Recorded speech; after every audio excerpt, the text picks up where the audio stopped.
जब आदम अलैहिस्सलाम को अल्लाह ताला ने पैदा फरमाया तो अल्लाह ने कहा, और बेशक हमने तुम्हें पैदा किया और फिर हमने तुम्हारा तस्विया किया और ख़ास शक्ल सूरत हमने तुम्हें दी। फिर हमने उसके बाद हुक्म दिया फरिश्तों को कि आदम के लिए सजदा करो। ये सजदा इबादत का सजदा नहीं था, इबादत का सजदा अल्लाह के लिए ख़ास है। ये सजदाए तहज़ीम था। तहज़ीम का सजदा अगली उम्मतों पर गैरुल्लाह के लिए भी हो जाता था, लेकिन इस उम्मत में इस चीज़ की इजाज़त नहीं है। अल्लाह ने जब फरिश्तों से कहा कि सजदा करो तो सब के सब सजदे में गिर पड़े सिवाय इबलीस के।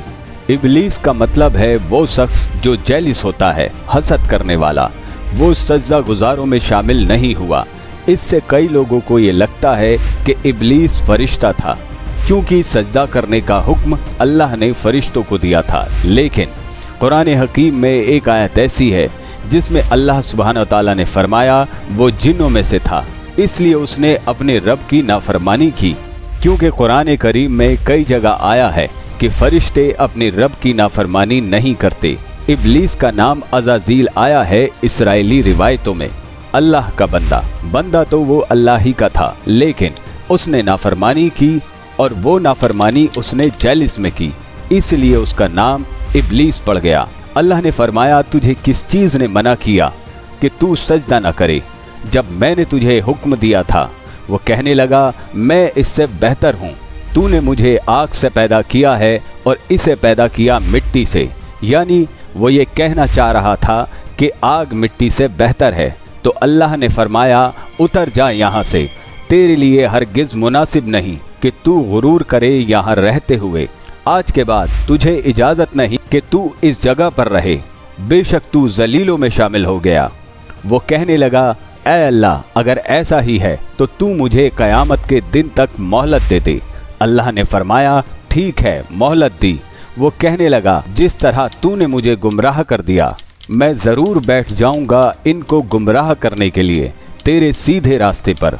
फिर मैं ज़रूर आऊँगा इनके पास इनको बहकाने के लिए, इनके आगे से, इनके पीछे से और इनकी दाईं तरफ से और इनकी बाईं तरफ से, और फिर तू अक्सर लोगों को अपना शुक्रगुजार नहीं पाएगा। जाहिर है शैतान को यकीन था कि वो लोगों को बहकाने में कामयाब होगा, और यही वजह है कि उसने इतना बड़ा दावा किया। फिर अल्लाह ने आदम अलैहिस्सलाम से इरशाद फरमाया कि तुम और तुम्हारी बीवी जन्नत में रहो सहो और जहाँ से चाहो और जो चाहो खाओ पियो, मगर इस दरख्त के पास न जाना वरना जालिमों में हो जाओगे। तो शैतान उन दोनों को बहकाने लगा ताकि उनकी शर्मगाहें जो उनसे छुपी हुई थी उन पर खोल दे।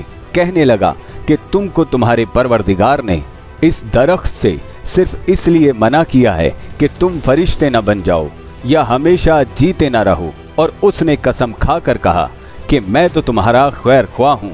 गरज मरदूद ने धोखा देकर उनको मासियत की तरफ खींच लिया। सो जब उन्होंने उस दरख्त के फल को खा लिया तो उनकी शर्मगाहें खुल गई, तो वो जन्नत के दरख्तों के पत्ते तोड़ तोड़ कर अपने ऊपर चिपकाने और अपना सतर छुपाने लगे। तो उनके परवरदिगार ने उनको पुकारा और उनसे कहा, क्या मैंने तुम्हें इस दरख्त के पास जाने से मना नहीं किया था और जता नहीं दिया था कि शैतान तुम्हारा खुल्लम खुल्ला दुश्मन है? वो दोनों अर्ज करने लगे कि परवरदिगार, हमने अपनी जानों पर जुल्म किया। अब अगर तू हमें नहीं बख्शेगा और हम पर रहम नहीं करेगा तो हम तबाह हो जाएंगे।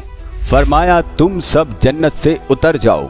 आज से तुम एक दूसरे के लिए दुश्मन हो, यानी इंसान और शैतान, और तुम्हारे लिए एक वक्त खास तक ज़मीन में ठिकाना और ज़िंदगी का सामान कर दिया गया है।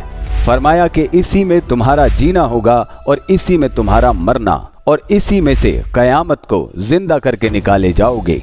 अल्लाह कुरान करीम में फरमाता है, ऐ बनी आदम, हमने तुम पर पोशाक उतारी कि तुम्हारी शर्मगाहों को छुपाए और तुम्हारे बदन को जीनत दे, और जो परहेजगारी का लिबास है वो सबसे अच्छा है। ये अल्लाह की निशानियां हैं ताकि लोग नसीहत हासिल करें। ऐ बनी आदम, देखना कहीं शैतान तुम्हें बहका न दे, जिस तरह तुम्हारे माँ बाप को बहका कर जन्नत से निकलवा दिया और उनसे उनके कपड़े उतरवा दिए ताकि उनके सत्र उनको खोल कर दिखा दे। क़यामत के दिन जब आखिरी मुलाकात होगी शैतान से लोगों की, जब जन्नत और जहन्नम का फैसला हो जाएगा, तो कुछ लोग ये कहेंगे कि शैतान ने हमें बहका दिया। तो शैतान इसके बदले में कहेगा कि मुझे कोई इख्तियार नहीं था सिवाय इसके कि मैं तुम्हें बुराई की तरफ बुलाता था और फरिश्ते तुम्हें अच्छाई की तरफ बुलाते थे। अब इंसान की मर्जी है कि वो किसकी बात सुनता है। और आज मैं ये ऐलान करता हूँ कि बेशक अल्लाह ने जो वादा तुमसे किया था वो तो सच्चा था, और जो वादे मैंने तुमसे किए थे वो झूठे थे। तो शैतान कहेगा कि आज के दिन मुझे मलामत मत करो, अपनी जानों को मलामत करो। शैतान कहेगा ना आज मैं तुम्हारा मददगार हो सकता हूँ और ना तुम मेरे मददगार हो सकते हो। अल्लाह ताला ने कुरान में फरमाया, और बेशक शैतान तुम्हारा खुल्लम खुल्ला दुश्मन है और तुम भी उसे अपना दुश्मन ही समझो। अल्लाह ने फरमाया, और बेशक जालिमों के लिए दर्दनाक अजाब है। अल्लाह हमें शैतान और उसके वसवसों से बचने की तौफीक अता फरमाए। आमीन।